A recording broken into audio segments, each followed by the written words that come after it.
Hello everyone, आपका स्वागत है हमारे इस चैनल पर। आज की वीडियो में आपके लिए फिर से ऑडियंस एनालिसिस चैप्टर का ही इम्पोर्टेंट क्वेश्चन लेके आई हूँ। एक क्वेश्चन आपका वो था टाइप्स ऑफ ऑडियंस, जो इस चैप्टर में से इम्पोर्टेंट था। एक क्वेश्चन आपका आ सकता है कि स्टेप्स ऑफ ऑडियंस एनालिसिस, मतलब श्रोता विश्लेषण के चरण। जब भी आपका ये क्वेश्चन भी आए तो आपको सबसे पहले इंट्रोडक्शन और मीनिंग लिखना है, जो मैंने आपको पिछली वीडियो में बता दिया था। अगर आपको मेरा वीडियो पसंद आए तो वीडियो को लाइक और चैनल को सब्सक्राइब कीजिएगा।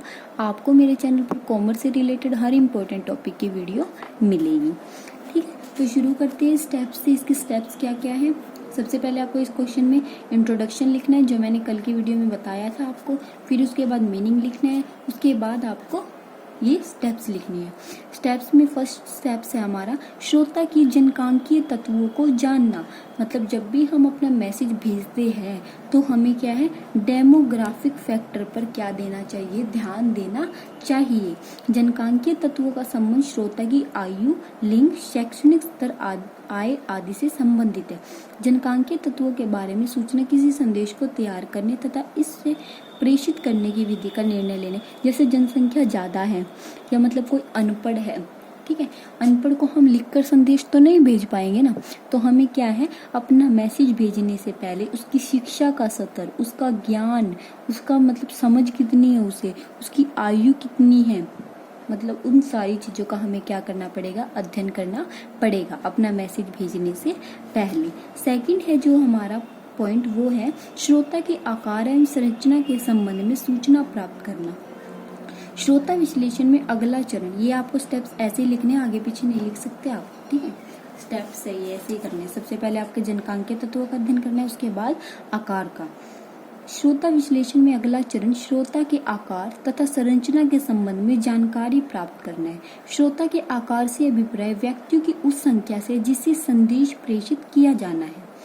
दूसरी ओर श्रोता की संरचना से अभिप्राय शिक्षा, जीवन स्तर, प्राथमिकताओं के आधार पर उनका वर्गीकरण करना है। श्रोता की आकार संरचना के विषय में सूचना संचार प्रक्रिया में महत्वपूर्ण स्थान रखती है। मतलब क्या, उनका आकार कितना, अगर ज्यादा ऑडियंस है तो हम उसको क्या है, अपना बोलकर हर एक को सेपरेटली मैसेज नहीं भेज सकते, हमें रिटर्न में ही नोटिस क्या है तैयार करना पड़ेगा अपनी इंफॉर्मेशन भेजने के लिए। मतलब उनके आकार का ध्यान रखना पड़ेगा हमें उसका, ठीक है। उसके बाद है हमारा थर्ड पॉइंट है, थर्ड जो स्टेप है वो क्या है, प्राथमिक श्रोताओं का ज्ञान प्राप्त करना। Obtaining knowledge of a primary audience. प्राथमिक श्रोता वह श्रोता है जिसके पास संदेश की उपयोगिता से संबंधित निर्णय की शक्ति होती है। मतलब जो ये डिसाइड करता है कि उसके लिए ये जो मैसेज आया है वो इम्पोर्टेंट है या नहीं है, उसे हम क्या कहते हैं, मैंने बताया था ना आपको पिछली वीडियो में।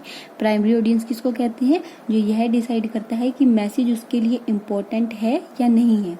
इसके परिणाम स्वरूप वह संचार प्रक्रिया में सबसे महत्वपूर्ण स्थान रखता है। इसलिए प्राथमिक श्रोता की पहचान करना तथा उसका विश्लेषण करना क्या हो जाता है, आवश्यक हो जाता है। मतलब हमें क्या है, प्राइमरी ऑडियंस का भी हमें क्या करना पड़ता है, ध्यान में रखना पड़ता है। फोर्थ हमारा जो पॉइंट है वो है श्रोता की संभावित प्रतिक्रिया का अनुमान लगाना। मतलब हम अनुमान लगाते हैं कि रिसीवर मैसेज रिसीव करने के बाद क्या रिएक्ट करेगा, ठीक है, अनुमान लगा देते हैं। Predicting the probable reaction of a audience, ठीक है।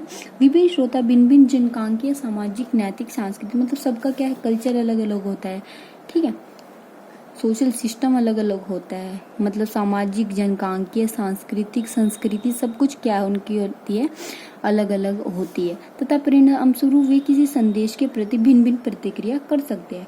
जैन धर्म वाले अलग करेंगे या कर्मचारी अलग करेंगे, मैनेजर अलग करेंगे, मतलब सबकी प्रतिक्रिया अपने कल्चर के हिसाब से अलग अलग होती है। किसी प्रेषक द्वारा अपने अधिकतर श्रोताओं से प्राप्त होने वाले संभावित प्रतिक्रियाओं का अनुमान लगाना अति आवश्यक होता है।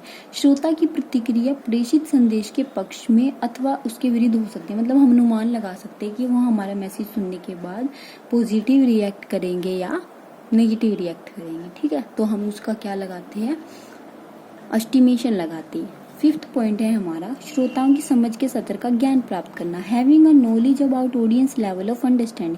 मतलब किस हद तक वो हमारे मैसेज को राइट वे में समझेंगे। श्रोता की समझ के स्तर का ज्ञान प्राप्त करना सफल संचार की एक आवश्यक शर्त है, क्योंकि संचार का आधारभूत उद्देश्य है श्रोताओं को कोई विचार समझाना है।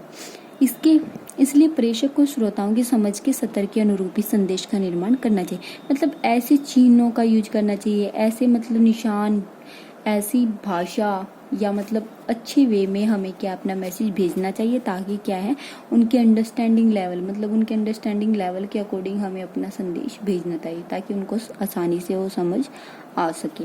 प्रेषक तथा श्रोताओं के मध्य संबंध का विश्लेषण करना, analysing the relationship between sender and audience. श्रोताओं के साथ प्रेषक के संबंधों का संदेश के प्रारूप तथा इसे प्रेषित करने के लिए प्रयोग की गई अपील पर गहरा प्रभाव डालती है। उदाहरण के रूप, यदि कोई व्यक्ति अपने किसी मित्र अथवा निकट संबंधी की कोई संदेश प्रेषित करना चाहता है तो वह इसे बिना किसी हिचकिचाहट के अधिकारपूर्ण रूप में प्रेषित कर सकता है। इसके विपरीत एक अपरिचित व्यक्ति को संदेश प्रेषित करते समय अलग प्रकार की तकनीक का प्रयोग करना होगा। मतलब हमें मैसेज भेजने से पहले हम ये जानेंगे कि हम उसको, जिसको मैसेज भेज रहे हैं रिसीवर को, हम उसको जानते हैं या नहीं जानते। जैसे मैं हूँ, कोई मेरी फ्रेंड है, मेरे को उसको मैसेज भेजना है तो मैं डायरेक्टली बिना हिचकिचाहट के उसको डायरेक्ट मैसेज भेज सकती हूँ। लेकिन अगर अननोन पर्सन को, मतलब जिस पर्सन को मैं नहीं जानती, उस तक मेरे को मैसेज पहुँचाना है तो मुझे क्या है, किसी और टेक्निक का यूज़ करना पड़ेगा। मतलब मैं डायरेक्ट उसको जाके नहीं बोल सकती, मेरे को कुछ ना कुछ और टेक्निक यूज़ करनी पड़ेगी। तो हमें अपना क्या है, रिलेशन देखना पड़ता है कि उसके साथ हम उस पर्सन को जानते हैं या नहीं जानते, उसके हिसाब से हमें अपना मैसेज भेजना पड़ता है।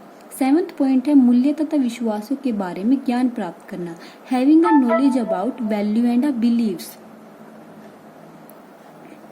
भारत जैसे देश में लोग भिन्न भिन्न धर्मों, संस्कृतियों आदि से संबंध रखते हैं, जिसके परिणाम स्वरूप उनके मूल्य तथा विश्वास भिन्न भिन्न होते हैं। लक्षित श्रोताओं के मूल्य तथा विश्वासों का ज्ञान को व्यक्ति को अपने संदेश के विषय सामग्री निर्धारित करते समय अत्यधिक सहायता प्रदान करते हैं। उदाहरण के रूप में, यदि कोई व्यक्ति एक शाकाहारी परिवार को कोई खाद्य उत्पाद खरीदने हेतु प्रेरित करना चाहता है तो उसे अपना संदेश इस प्रकार तैयार कर प्रेरित करना होगा कि उस परिवार को विश्वास दिलाया जा सके कि उस उत्पाद में कोई मांसाहारी तत्व नहीं है। मतलब जैसे मोदी है, उसको अपना मैसेज भेजना है, कुछ उसको अच्छा समझते हैं, कुछ उसको बुरा समझते हैं, तो उसको बिलीव, मतलब विश्वास दिलाना पड़ेगा कि हाँ, जो वो बात बोल रहा है वो सही बोल रहा है। जैसे मैं कोई वेजिटेरियन परिवार में कुछ उत्पाद बेच रही हूँ, ठीक है, तो वो मेरे को उसको विश्वास दिलाना पड़ेगा कि उस उत्पाद में कोई भी क्या है, नॉन वेज इंक्लूड नहीं है, ठीक है, तो विश्वास दिलाना पड़ता है। 8th पॉइंट है श्रोताओं के भूतकालीन व्यवहार की जानकारी प्राप्त करना, कि मतलब हमें ये देखना पड़ेगा कि जो पिछली मैंने बात बोली थी उस पर उन्होंने क्या रिएक्ट किया था, ठीक है, तो उनके भूतकालीन प्रभाव को भी हम क्या करेंगे, जानेंगे। तो ये हमारे 8th पॉइंट है। फर्स्ट मैंने बताया आपको श्रोता की जनकांकीय तत्वों को जानना, उसके बाद श्रोता के आकार के बारे में जानना। 3rd पॉइंट था आपका प्राथमिक श्रोता का ज्ञान प्राप्त करना। 4th पॉइंट था श्रोताओं की संभावित प्रतिक्रिया का अनुमान लगाना। 5th पॉइंट था श्रोता की समझ के स्तर का ज्ञान प्राप्त करना। 6th पॉइंट था प्रेषक तथा श्रोताओं के मध्य संबंध का विश्लेषण करना। 7th पॉइंट था मूल्य तथा विश्वास के बारे में जानना। उसके बाद श्रोताओं के भूतकालीन व्यवहार की जानकारी प्राप्त करना। ये आपके इस चैप्टर में से 2 इम्पोर्टेंट क्वेश्चन है। फर्स्ट मैंने आपको बता दिया था टाइप्स ऑफ ऑडियंस एनालिसिस, और सेकंड आपका ये था steps of audience analysis. Video पसंद आई तो वीडियो को लाइक, चैनल को सब्सक्राइब कीजिएगा। आपको मेरे चैनल पर कॉमर्स से रिलेटेड हर इंपॉर्टेंट टॉपिक की वीडियो मिलेगी। Thank you for watching my video.